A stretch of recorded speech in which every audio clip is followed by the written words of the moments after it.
Okay, step on out. Okay, now you can take the blindfold off now. That's one of the first things about mushroom hunting is that you want to, if you take anybody new to one of your prime mushroom spots, you want to make sure to blindfold them for the last 5 miles of the trip so they don't know where to find it again. And so you keep your mushroom spots to yourself. Okay. Being that I don't know anything about mushrooms. You don't? No. You never found a mushroom before? Never have. Well, one of the things that they recommend with mushroom hunting, instead of taking plastic bags or something, is to carry them, if you find any, in a mesh bag.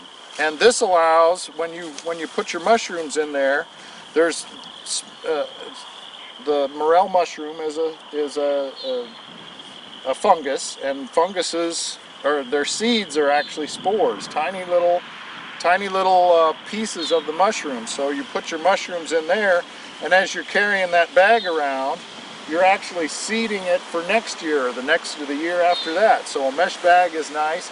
Now, one thing that I've found in my years of mushroom hunting and such is that old homesteads are good. And what we found here is an old homestead. There's evidence, you know, there's an old light pole here.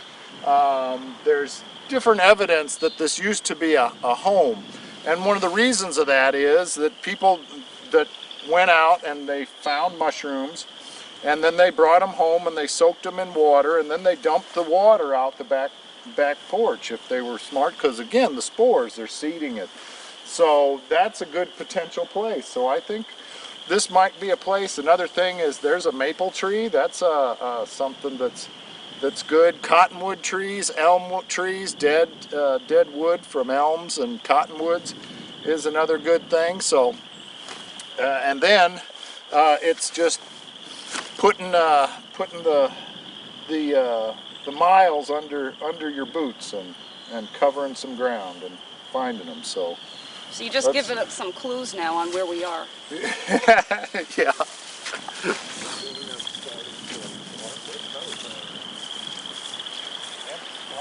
That's a flower.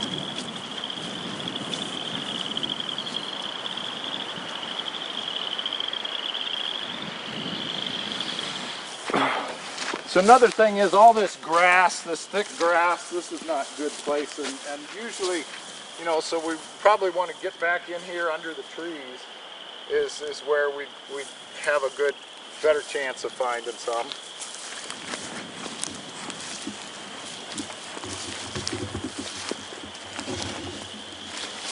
Okay, so well, what am I looking for? This is, well, they're you know, about 6 to 8. Well, there's actually little ones early in the season, and I think we're kind of early. I've heard, you know, you hear the scuttlebutt around town of who's finding what, and you know, you talk to your buddies that are out there hunting, and they said earlier in the season the little grays, and they'll be only about 2.5, 3 inches tall, and about maybe as the biggest ones are about the size of my thumb, the big around. But then later on in the season, you'll find the bigger yellow ones, which are, you know, it's a beige yellow, and they'll be up to, you know, 9, 10 inches tall, and they're kind of a spongy looking top.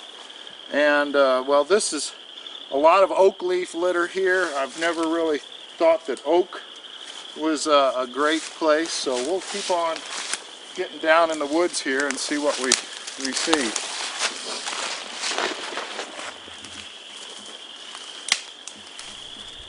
Spring is sprung, the grass is riz, I wonder where the mushroom is.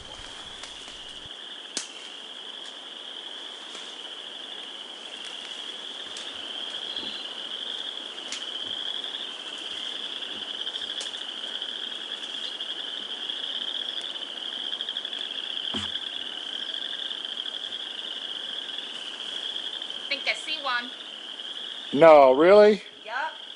You've never been mushroom hunting before? Well, it's right here. Oh, let me look. Again. It's right there. Oh my goodness. You got it. There it is. There's more. The quart more. Cool. Right up here.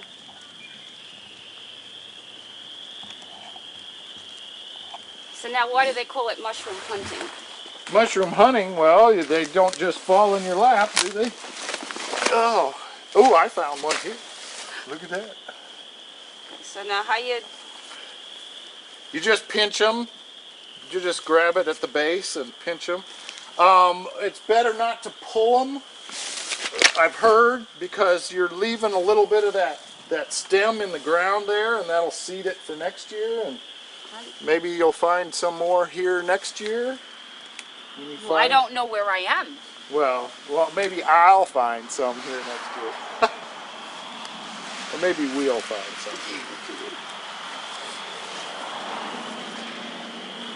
Now that I had you track some down. Oh my goodness. Yeah. There's one hiding. Okay, yeah.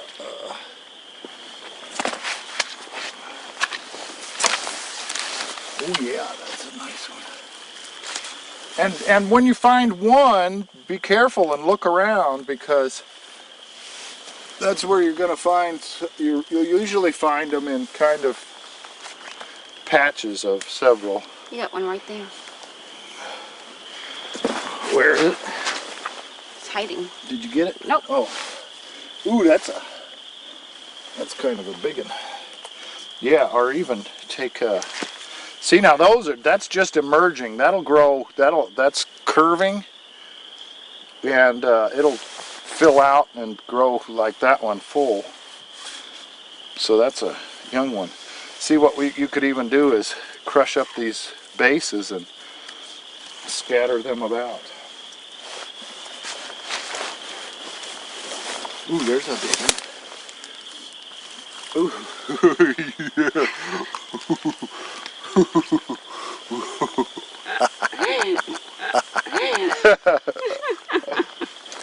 There's the little one. Right where you were.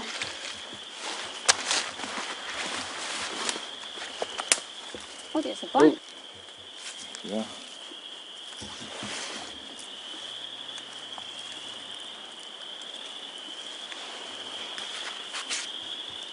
And then empty the spores. Sprinkle, sprinkle. Sprinkle, sprinkle.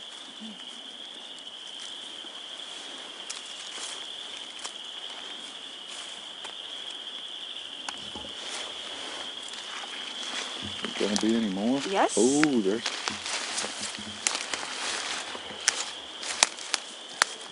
Oh, there's a whole bunch up here. Ooh, cool.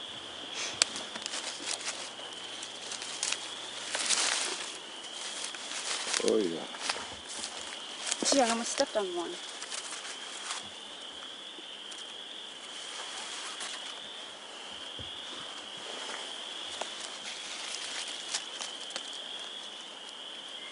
Now, what about these little babies? Do you just let them be? No, they're all... We ain't gonna be back here tomorrow when they grow up, so... Just gotta get them while you get them.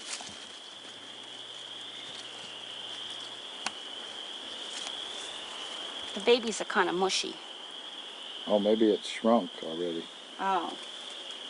If it's not firm and not looking good and firm. Bunch.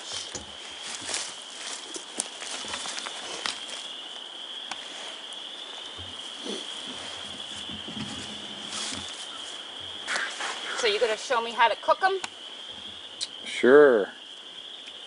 Well, I don't cook them. I don't necessarily cook them like everybody else. I don't like to cover up the taste of them. I think they're just delicious the way they are. A lot of people put spicy breading all over them and, you know, deep fry them. And I really just like to saute them in butter. Just a little bit of butter and no breading at all. Because I think that of course they're delicious breaded and fried, but I kind of think it kind of covers up the taste of them. clean out this patch already? What do we get in this one patch here?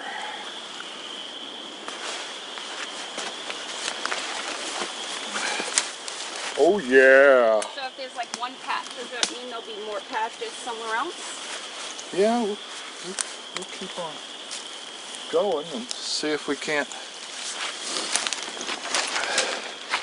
find another patch.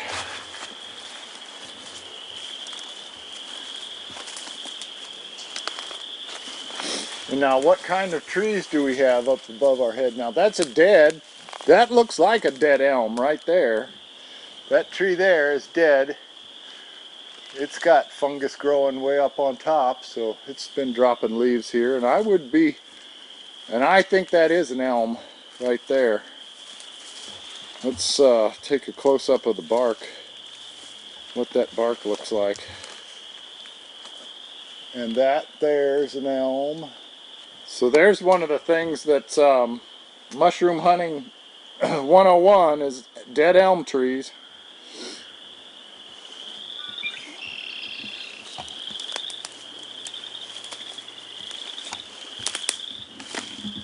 It's more fun when you get them yourself. Now that one looks like a dead elm.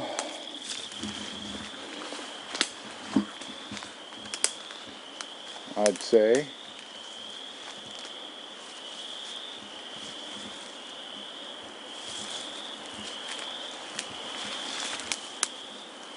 I found one! Cool.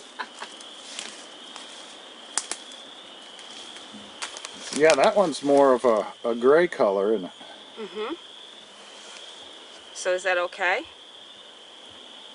Yeah, they're same goodness.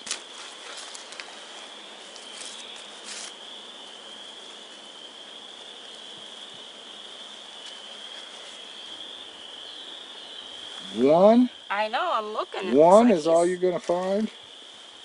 See, now that's a gray one, and they may not clump up as... You don't find as many in one location as you do the yellows. Maybe, I don't know. I'm not a great mushroom hunter, I'll tell you that. Yeah, but this is probably one of the better hunts I've had in a long time. There's definitely other funguses in the woods, and there's a lot more that are not poisonous, that are good to eat, but you got to get a guidebook to really know. With morels, they're pretty safe. You don't need to worry about them too much, and they're pretty easy to identify. But there's a lot of other good fungi to find too. Not that this is one.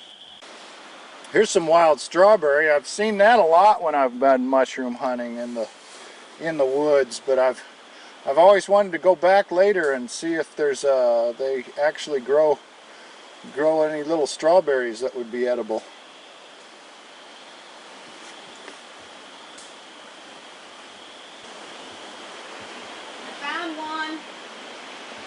You're going to have to start finding bigger groups than one at a time. I found more. Cool. Oh, I found a bunch. You hate it, you see them and then you lose them. It's like, where'd they go? There's some over here, and I just...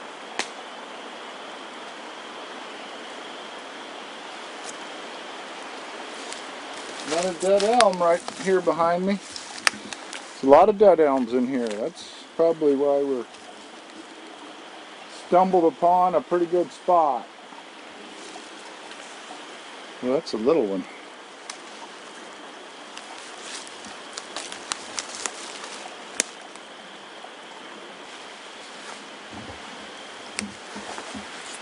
Bag's getting heavy. Hold up the trophy bag there. Man, that's a gallon. That's more than a gallon. Fill a gallon jug, won't it? It's getting heavy. I was going to look right over there where you're standing. That's where I was going.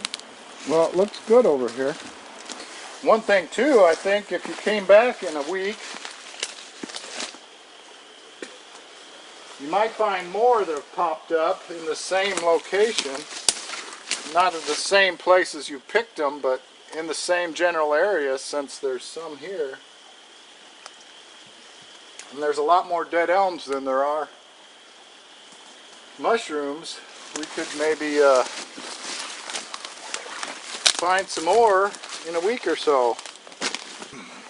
Yeah, down in these ditches too, you might find some arrowheads.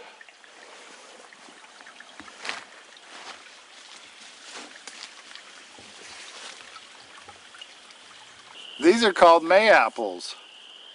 They're all over Missouri in the forest like this. You see them everywhere, especially when you're mushroom hunting. Why do they call them May-apples? I don't know. What do the flowers smell like? I don't know. Smell it. Okay. Hey! They smell like apples. Really? Like the skin of an apple. You're kidding me. No, come smell. Oh my goodness. I never knew that that's why they called them May-apples, but I'll bet you that's why they call them May-apples. You gotta take time to smell the flowers. I do. I've walked over these all my life and never smelt the flowers. All right. Well, that's a nice little mess. I wonder how many we got. 1, 2, 3, 4, 5, 6, 7, 8, 9, 10, 11, 12. More than 20. Mm-hmm. Yeah, that's the best mushroom hunting I've been on in a while. That's pretty good. A little bit different colors. And they're probably, see, a little bit different species of sorts. This one's got a short cap and a long stem, and this one's more yellow, has a longer cap and a shorter stem. And this is one that was all by itself. Uh-huh. And there's really not any more in the group that's really gray. That one's similar color, and it may be a separate species, but that's a nice mess. Those are going to be good. Got a bud on this one. We'll just plant that.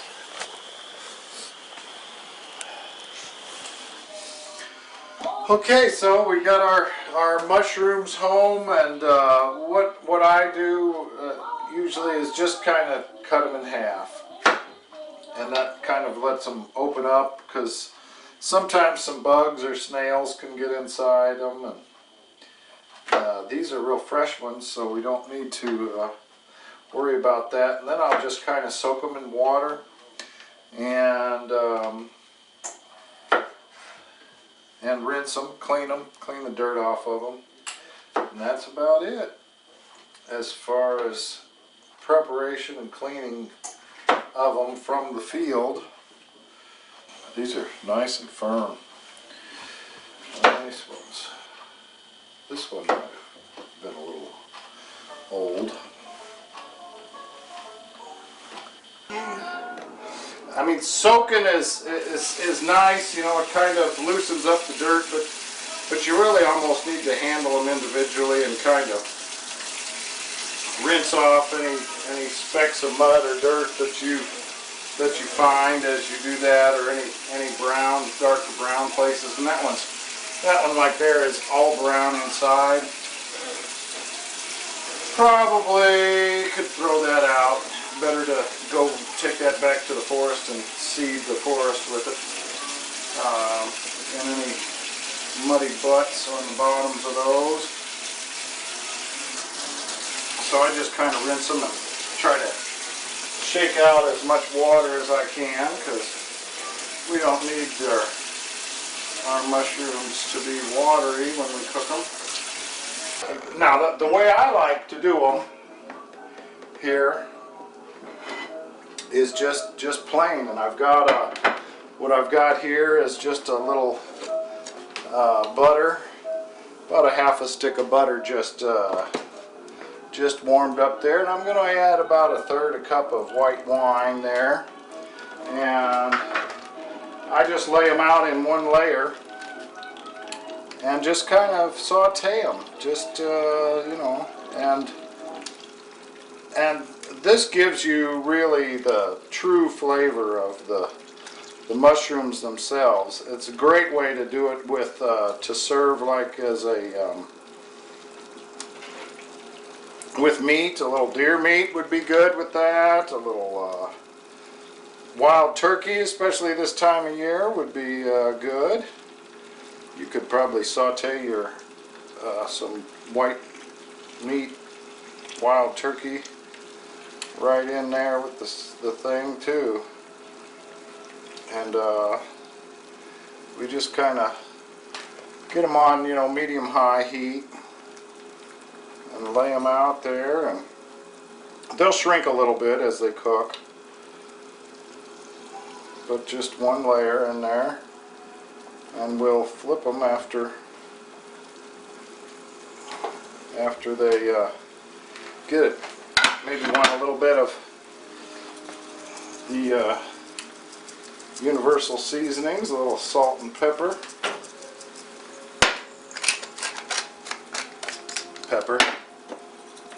More salt, hey. And there you have it.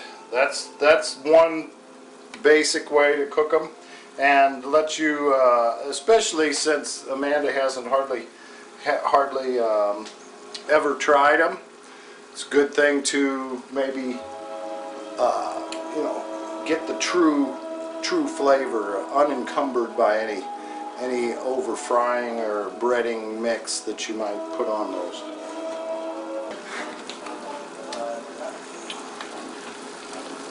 Under my skin. I'm not doing a very good job here. Why? Huh? Because it's kind of soupy. The wine has kind of added a little soupiness to them.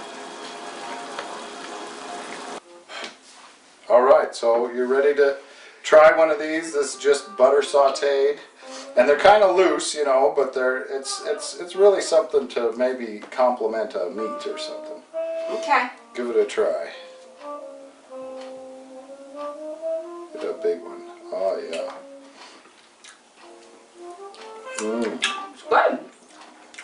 Mm-hmm. Very good. Morels. A jewel of the Missouri outdoors. Now I know why they hunt them. All right.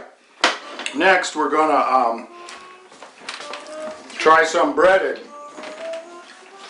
This is how most people. And we took a little Bisquick in here.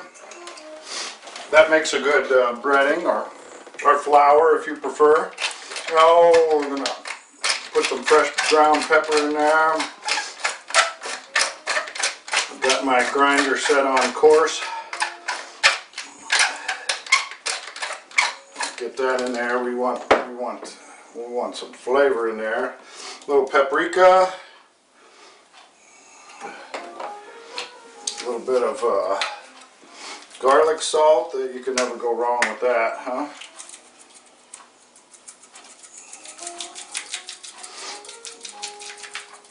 You can't go wrong with garlic, right? And Italian seasoning. Thyme and oregano.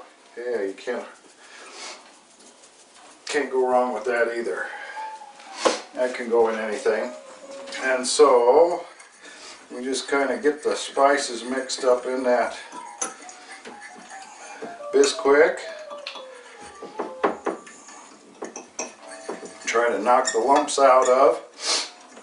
Now, one thing that I've learned about breading stuff is that you can get you should try to maybe keep one hand dry and one hand wet, and then you don't get this club hand, you know, of all the breading sticking to that. So the wet hand is going to be over here with the wet mushrooms that I just did that. I'm just going to kind of toss them in there. And then I'm going to move them over to a plate and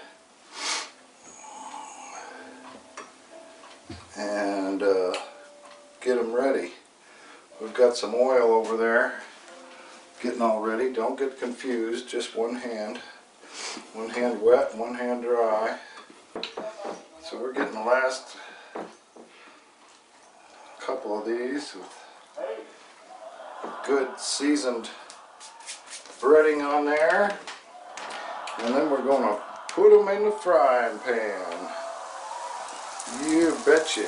Sizzle, sizzle. I got a little olive oil in there, a little bit of that butter left over, a little bit of regular good old-fashioned vegetable oil.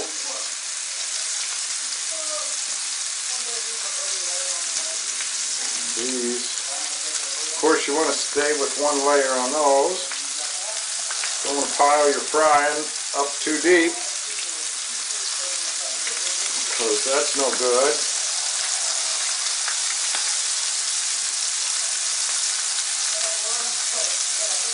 Just scoop some of these around so we can fill it up. Fill it up. Little darling, fill it up. Oh yeah, golden brown. Oh yeah. Oh. Nice. Nice. Golden brown. Come on. Don't want to overcook things. Don't want to be burning things.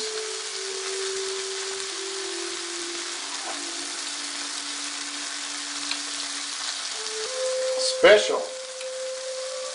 This is the most mushrooms I've gotten in several years.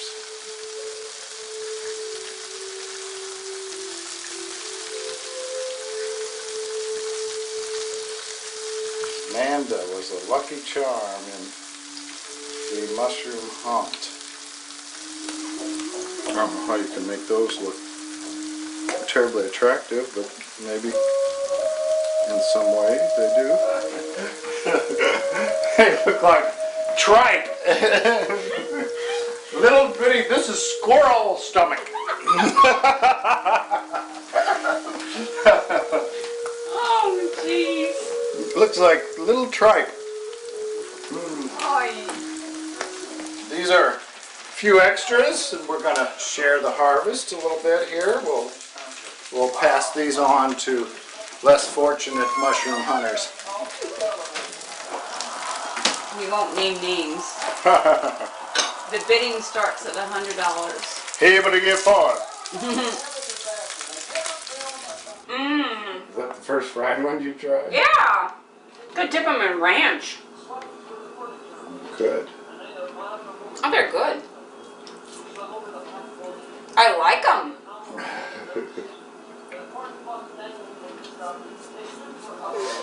Now, a friend of mine once told me that springtime in Missouri, you go turkey hunting in the morning, you find some mushrooms on the way out, in the afternoon you go crappie fishing, and you have a dinner that no king would ever compare to that dinner.